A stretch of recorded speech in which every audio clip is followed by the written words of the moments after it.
Injection અનેક પ્રકારના પણ તમને દેવા નથી. ઇન્જેક્શન દેવું છે હાસ્યનું, હું ઘણું લાવ્યો છું મથી. તમને બધાને ઇન્જેક્શન દેવું છે પણ હાસ્યનું ઇન્જેક્શન દેવું છે, દવાનું નહીં. દવા હવાના હાસ્ય ત્રણેય જીવનમાં ઉપયોગી છે. મારો હમણાં સુરત પ્રોગ્રામ, જેમ ભાદરવા મહિનામાં કાગડા ફ્રી ન હોય એમ આ ઉનાળામાં કોઈ કલાકાર ફ્રી ન હોય. બોલો, ભાદરવામાં જેમ ખોયડે ખોયડે ન કરતા કાગ કાગ તો ઓલા બીજાને ખોયડે માથા હલાવતા હોય. આમ એમ અત્યારે અમારે મંજીરા વાળો ખાલી ન હોય. સુરત મારો પ્રોગ્રામ, તે સુરત હું પહોંચ્યો ને ત્યાં અવાજ બેસી ગયો હતો ને તાવ આવી ગયેલો થોડો થોડો. આયોજકને મેં કીધું કેટલા વાગે પ્રોગ્રામ છે? મને કે આપણે 9 વાગે પ્રોગ્રામ છે. તો મેં કીધું ભાઈ 5 વાગી ગયા અત્યારે, અને હવે મેં કીધું મારો અવાજ બેસી ગયો છે, તાવ આવી ગયો, શું કરવું? અરે મને કે ચિંતા કરોમાં, ચા પાણી પીને હમણાં અમારા ફેમિલી ડૉક્ટર પાસે આપણે જાય, બહુ સારા ડૉક્ટર છે. મેં કીધું કોઈ વાંધો નહીં. મેં ચા પીતો, પછી એની ગાડીમાં મને લઈ ગયા એમના ફેમિલી ડૉક્ટર પાસે. તો ડૉક્ટરે રાજી થયા, એમ કે ધીરુભાઈને સાંભળવા અમારે જવું પડે, એના બદલે આજ હું એને ઇન્જેક્શન મારું. કેવા ભાગ કહેવાય, રાજી થયા. મને કે ભલે આવ્યા તમે, અમારે ત્યાં ક્યાંથી? મેં કીધું અમે હું આવીને નથી આવ્યા. હા કીધું 9 વાગે પ્રોગ્રામ છે, અવાજ બેસી ગયો છે, તાવ આવી ગયો છે. મને કે ધીરુભાઈ, આમ મને જોયું આમ દબાવી, આ નાળી દબાવીને મને કે એક ઇન્જેક્શન આવશે, તમારે 8:30 અવાજ ખુલી જાય, તાવ ન હોય, પછી ક્યાં વાત છે? મેં કીધું તો બહુ સારું. મને કે છતાં હોઈ જાઓ એમ કહીને તો ઇન્જેક્શન ભરવા માંડ્યા. એટલે મને એમ થયું કે એ હરખમાં કદાચ ભૂલી ગયા હોય અને કીધું હોય છતાં હોઈ જાવ. ઇન્જેક્શન દેવું હોય ને છતાં થોડા હુવરાવે.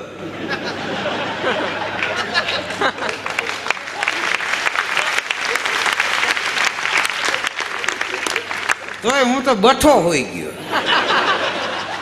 ત્યાં સાહેબ ઇન્જેક્શન ભરીને આવ્યા, મને કે છતાં હોઈ જાઓ. એટલે મેં કીધું હવે ફાઇનલ. મેં કીધું હું પગના તળિયામાં દેવાના છે.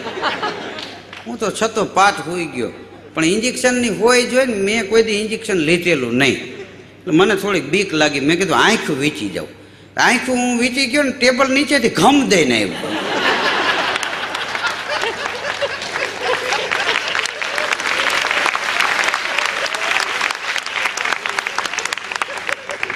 ટેબલની તિરાડ હું હરવું. મને કે લ્યો દેવાઈ ગયું. પણ મેં કીધું આમ કેમ ઇન્જેક્શન દિયો છો? એ કે પેલા અમારે મોટરનું ગેરેજ હતું,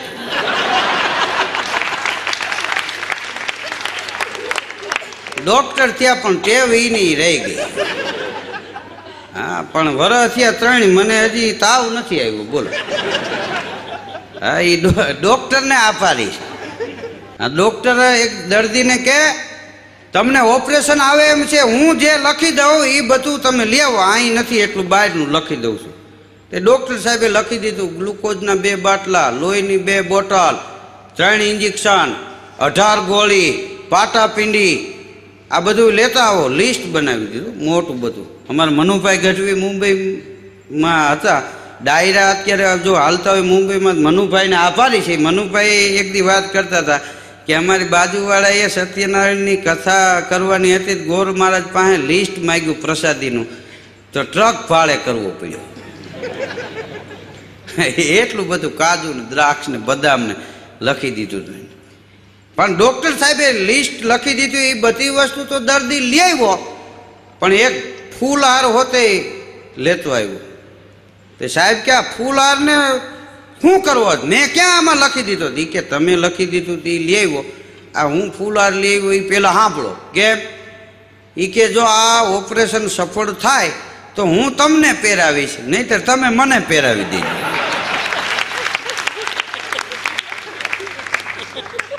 હું તેથી ત્યાં હાજરમાં. તે હમણાં 6 મહિને હમણાં એક દી હું ગયો તો હાર હુકાઈ ગયેલ પડ્યો. તો મેં કીધું હાર એક નથી પહેરાવ્યો. મને કે કોમામાંથી ક્યાં ભાનમાં આવ્યા?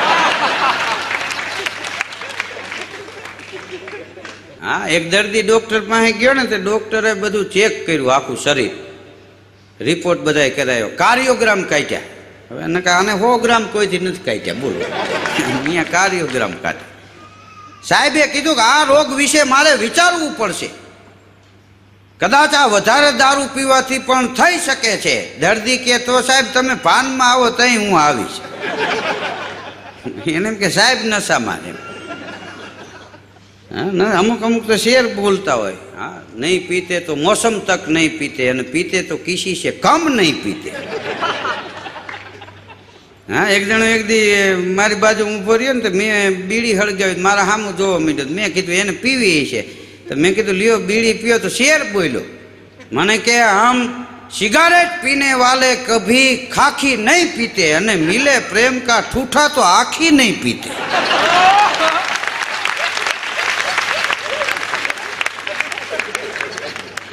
ગામડામાં એક ભાઈના લગ્ન થયા. તે પતિ પત્ની બે અહીંયા રાજકોટ ફરવા આવ્યા. તે આમ કાલાવડ રોડ ઉપર હાલ્યા આવતા હતા. એમાં ચોકમાં મદારી ખેલ નાખીને બેઠેલો, પણ મદારી ઢોલકી વગાડે, વાંદરી ડિસ્કો કરે. માણસોનું આમ કુંડાળું જોવામાં થઈ ગયેલું. એમાં આ બે તાજા પરણેલા ત્યાં ઉભા રહ્યા. એને થોડાક રૂપિયા ઉડાડ્યા, કારણ કે નવા હવા લગ્ન થયા હોય તો પાઠ ઉઠામણના પડ્યા હોય ને, પાલટી જોરમાં હોય. 1 કલાકમાં ખેલ પૂરો થયો, માણસો હાલતા થઈ ગયા. તોય આ ભાઈ ત્યાં ઊભો છે. હવે એ ઊભો હોય એટલે એને ઘરવાળીને ઊભું રહેવું પડે. ઊભા ઊભા મદારીને કે ભાઈ આ વાંદરી કેટલા રૂપિયાની લીધી? મદારી હામુય ન જોયું, તો સામાન પેક કરતું. એ ભાઈ તને કહું છું આ વાંદરી કેટલા રૂપિયાની લીધી? મદારીએ હામુય ન જોયું. મદારીની બાજુમાં જઈને ખંભે હાથ મૂકીને કે તમને કહું છું આ વાંદરી કેટલા રૂપિયાની લીધી? તે મદારી સામું જોઈને કે મેં તને પૂછ્યું?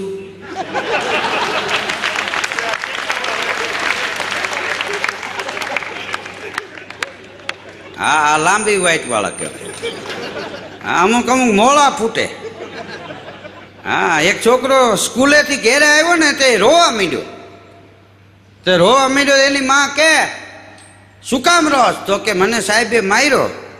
કે તું તોફાન કરતો હોય? કે ના રે ના, હું તો નિરાયતે પાછળ હૂતો હતો. હું હુવા ગયો ત્યાં. એક છોકરો એના દાદા ભેગો નીકળો બજારમાં. એના દાદાની ઉંમર 75 વર્ષની, અને આ છોકરો દાદુ દીકરો બે હાલ્યા જતા હતા. એમાં એના દાદા છે ને એ આ છોકરાના માસ્તર સાહેબને જોઈ ગયા. એલા કે તું નિશાળે નથી ગયો, તારા સાહેબ આવે છે, હંતાઈ જા. છોકરો કે દાદા તમે જલ્દી હંતાઈ જાઓ. કેમ? એ કે કાલે મેં સાહેબને કીધું હતું કે મારા દાદા ગુજરી ગયા છે, હું 3 દી નહીં આવું.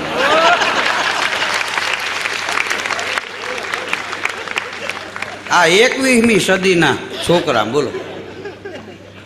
આમ તો ભણવા જે છોકરા જાય ને એ અમુક ઉંમરે જાય તો બહુ રૂડા લાગે. નાનો છોકરો હોય અને એને નિશાળે લઈ જતા હોય તો એ કનૈયા જેવો લાગે, પણ અમુક અમુક ઢગાવને ભણવા બેહાડે તો એ આપણને એમ થાય કે આનું ભણતર પૂરું થાય તો આનું પૂરું થાય.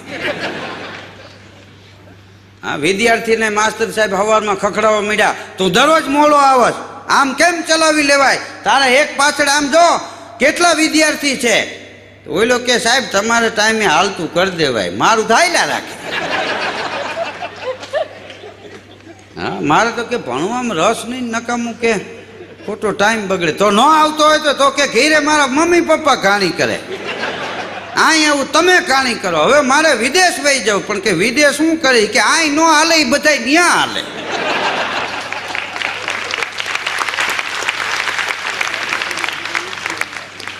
એલા કીધું એવું નથી. તો કે હા, વિદેશમાં અહીં ન હાલે ને, એ વયા જાય વિદેશ. પુરુષના કર્મ આડું પાંદડું હોય. અને ખરેખર એ માણસ અમેરિકા વહી ગયો અત્યારે ઘરની કંપની જ પાછી એને. હા, અહીંયા ન જામે એને વયું જાવ, અહીંયા હાલતું હોય બીજે ન જાવ. હા, હેરાન ન થવાય. હા, અમે અમારા ગામડામાં તમે